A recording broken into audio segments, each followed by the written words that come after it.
Hola, muy buenas tardes a todos. Bienvenidos a un video más de Resúmenes en Telequia. En esta ocasión, un tema que ustedes mismos han votado en la votación del día de hoy. Había postulado si querían que hablemos de posmodernidad o de postestructuralismo. Y por apenas 2% o así ha ganado el tema de la posmodernidad. Vamos, que estuvo tan apretada la encuesta que al momento en que se suba el video, tal vez haya ganado postestructuralismo, y en todo caso, déjame un like si quieres que toque postestructuralismo en el próximo video. Sin más, vamos a comenzar. La primera aclaración era meramente estética. En español se usa el prefijo pos, P-O-S, no el prefijo post, o sea, con T, que es el que se usa en el ámbito angloparlante. Así que no existe la postmodernidad o el postestructuralismo. En todo caso, en español se dice posmodernidad o postestructuralista y también se dice posmoderno. Vamos, una mera aclaración de perogrullo. Vamos a ver. Cuando habitualmente tenemos que hablar de posmoderno, y es algo que también me habían comentado en la encuesta, la mayoría de las personas suele confundir la condición posmoderna o la posmodernidad con el pensamiento postestructuralista. Y esta es la primera aclaración que tengo que hacer, o la primera salvedad. No son lo mismo. No es lo mismo la posmodernidad, ni mucho menos la condición posmoderna, como lo es el pensamiento postestructuralista.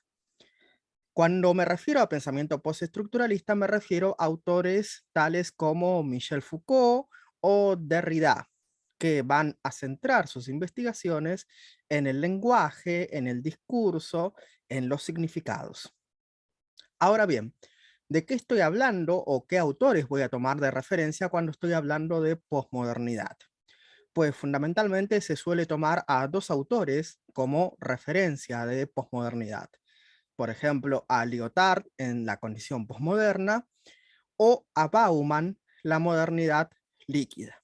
Y ambos tienen puntos en común. Vamos a tratar de hacer un pequeño análisis de los dos y a diferenciarlo del pensamiento postestructuralista al final del video, así que quédate si quieres ver eso también. Empecemos con Lyotard. Lyotard va a definir la época o la condición posmoderna en la cual nos encontramos como una sociedad postindustrial en donde han caído todos los grandes relatos. ¿Y con qué o a qué se está refiriendo Lyotard cuando habla de los grandes relatos? Pues fundamentalmente se está refiriendo a cuatro: el relato del cristianismo, la narrativa marxista, la narrativa capitalista y fundamentalmente la narrativa iluminista. Ahora bien, ¿a qué se refiere con esta caída?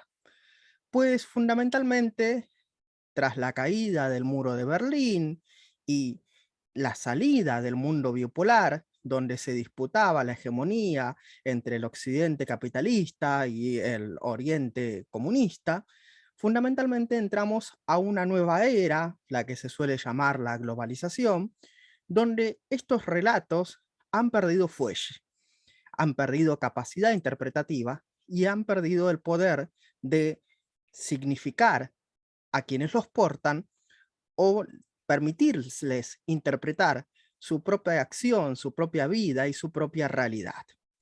Vamos, que el cristianismo te prometía un paraíso ultraterreno, el capitalismo te prometía el paraíso en la tierra y el progreso indefinido, tanto parecido prometía el comunismo mediante la revolución de los trabajadores, mediante la revolución proletaria, y el iluminismo prometía un conocimiento racional del mundo.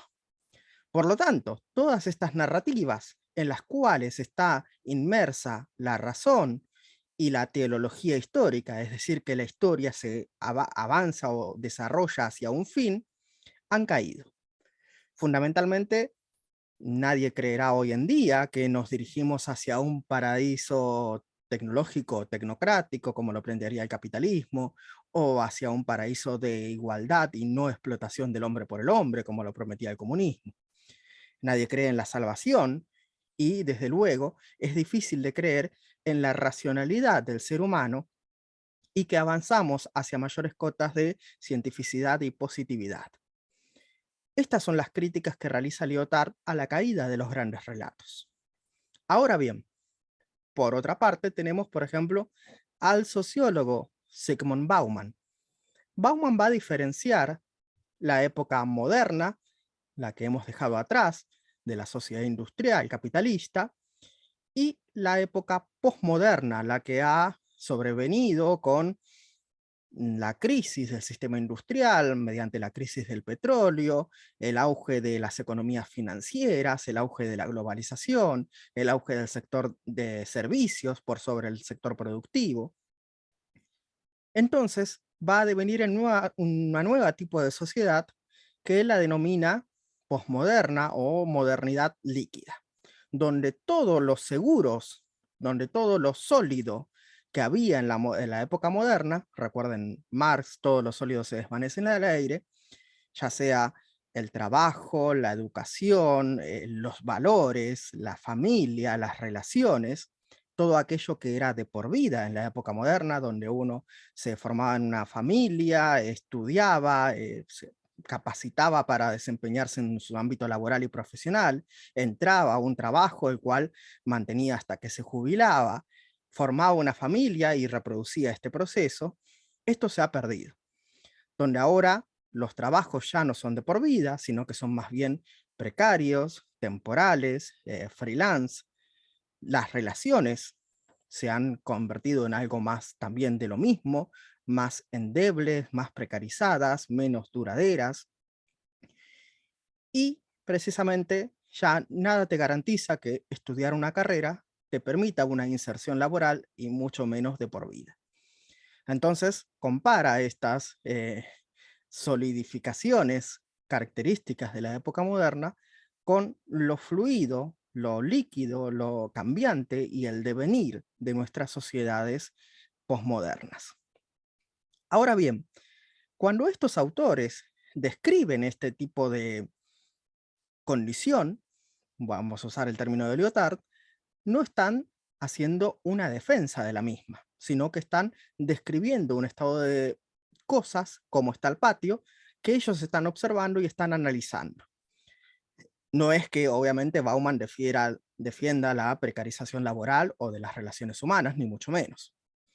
Tenía un profesor de la universidad que solía decir que todos somos posmodernos, ya que todos hemos nacido y nos hemos criado y nos hemos educado en esta sociedad postindustrial que nos ha tocado vivir luego de la caída del muro y luego de la caída del sistema industrial capitalista o el sistema de bienestar y el auge de las nuevas formas de relación humana.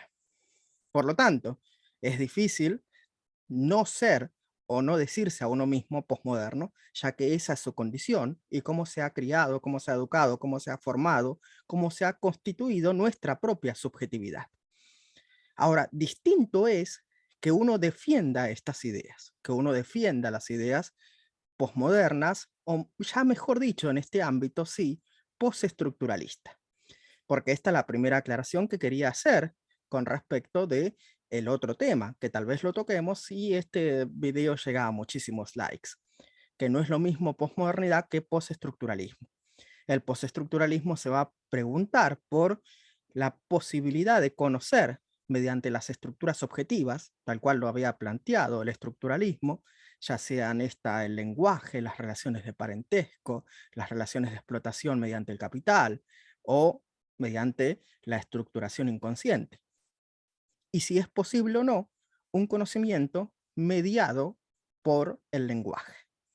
Bueno, hasta aquí nuestro brevísimo, curioso y caótico repaso del día de hoy. Espero que te haya gustado, que te haya entretenido y si así ha sido y si has aprendido algo de este video, por favor, compártelo. De esa forma me ayudarías a que este sea uno de los canales más grandes de divulgación de las ciencias sociales. Muchísimas gracias por vernos y adiós.